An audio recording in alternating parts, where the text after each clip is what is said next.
Bakugo, you really do care. Hey, it's Truth Hero, and welcome back to another My Hero Academia chapter review. Today, we'll be looking at Boku no Hero Academia chapter 207 of the manga. Let's get into it.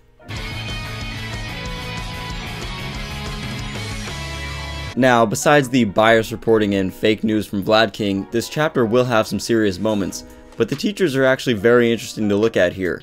Vlad King with his obviously biased reporting, but also Aizawa Sensei, Eraserhead, agrees with him and says that Class 1B actually has been more strategic in their planning as opposed to Class 1A.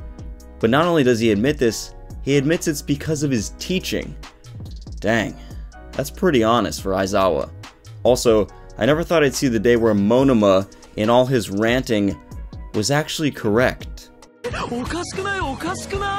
And then there's All Might, who tells Midnight that he loves both Class 1A and Class 1B equally. Okay, All Might. Okay. We all know it's all eyes on Bakugo. But before talking about our fiery tempered friend, let's talk quirks here. We have Bondo, aka Glue Boy, and Awase with his Weld quirk. Now, we've already seen these in the anime and they're kind of underwhelming. Bondo's is kind of good later in this chapter, but we don't see any of Awase. Maybe they can shine in the future chapter, but I'm just not that impressed. The two members I'd really like to discuss from Class 1B are, of course, Setsuna Tokage and Togaru Kamakiri. First off, there is Togaru Kamakiri, aka Scyther. No, I'm being dead serious. Kamakiri is a rare way of saying praying mantis, and his name actually contains the kanji for scythe, so he is Scyther. It's been decided. Togaru Kamakiri, personality-wise, he's exactly like Bakugo. He's hot-headed, can't wait for a fight, has no chill, doesn't give a shit about planning with his teammates, and, to quote him on Class 1A, just can't wait to tear them to shreds already. Also, what is Koei Horikoshi's obsession with blade quirks in My Hero Academia? This is the third person we've seen use them. The previous two were Moonfish, the cannibal from Death Row with the blade teeth, and of course the street thug that Kirishima fought, who could produce 6cm blades from his body, but enhance those to epic proportions with a drug that powers up quirks. Regardless of any repetitiveness here, I'm excited to see how Scyther will use his blades. Kamakiri's quirk is actually described as the street thug's, just more powerful in the sense that his blades are longer and they're not limited in style. Look closely in the chapter and you'll find that there are two different types of knives in shape coming from Kamakiri's arms. Also, the other thing with this blade quirk is that it might be a very good matchup against Bakugo.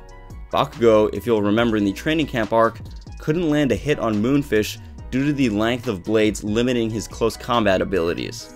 So here we go, Scyther vs Bakugo.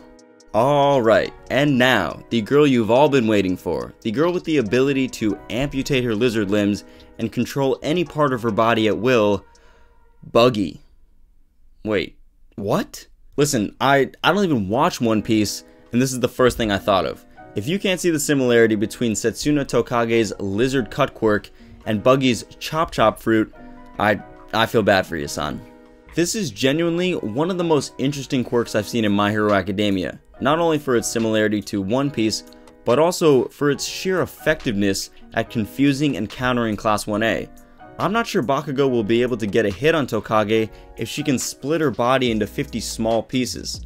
Also, she can use it for so many things. She detaches her eyes and spies on Class 1A.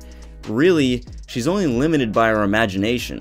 Also, again, as Aizawa Sensei already admitted, Class 1B has had better plans and counterattacks against Class 1A, especially when trying to trap them. Tokage's quirk perfectly neutralized Jiro's listening quirk and set up a trap that was well supported by Glue Boy and Scyther. I mean, Bondo and Kamakiri. I really love this trap and how thoroughly Class 1B was able to counter Class 1A. You have Tokage messing up Jiro's listening quirk with her limbs. Then, you have Bondo supporting his team with the glue, which basically neutralized Sero and Sato at the same time, and if that wasn't enough, you have personalities to match Bakugo. Kamakiri's going to be able to keep Bakugo busy, so he can't strategize on how him and his team can escape this well-laid trap. It's just as All Might said, this battle, like all the others, will come down to one thing. The team that will emerge victorious is the team that will win by saving people. We all wanted to see how Bakugo's character would develop. Well, here's our chance. I believe Bakugo's character will develop, but not in the sense that everyone might think. He's not going to gain some new explosive power, but rather, he's going to have to care about his teammates. And the first step to doing that is saving ears, or Jiro. Seriously, who saw this coming? This is great. We get to see the concerned side of Bakugo in the midst of battle.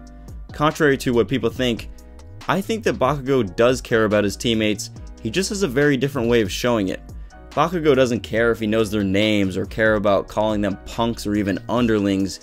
He cares about them in the sense that he wants extreme, absolute victory for every single one of them. He succeeds when they all succeed. But let me know in the comments below, who do you think will win this battle? Will Bakugo be able to save his teammates and lead Class 1A to victory?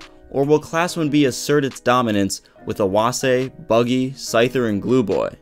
As always, thanks for watching. If you like these My Hero Academia chapter reviews or My Hero Academia content, consider enrolling at UA today by clicking the subscribe button down below. Until next time, Plus Ultra.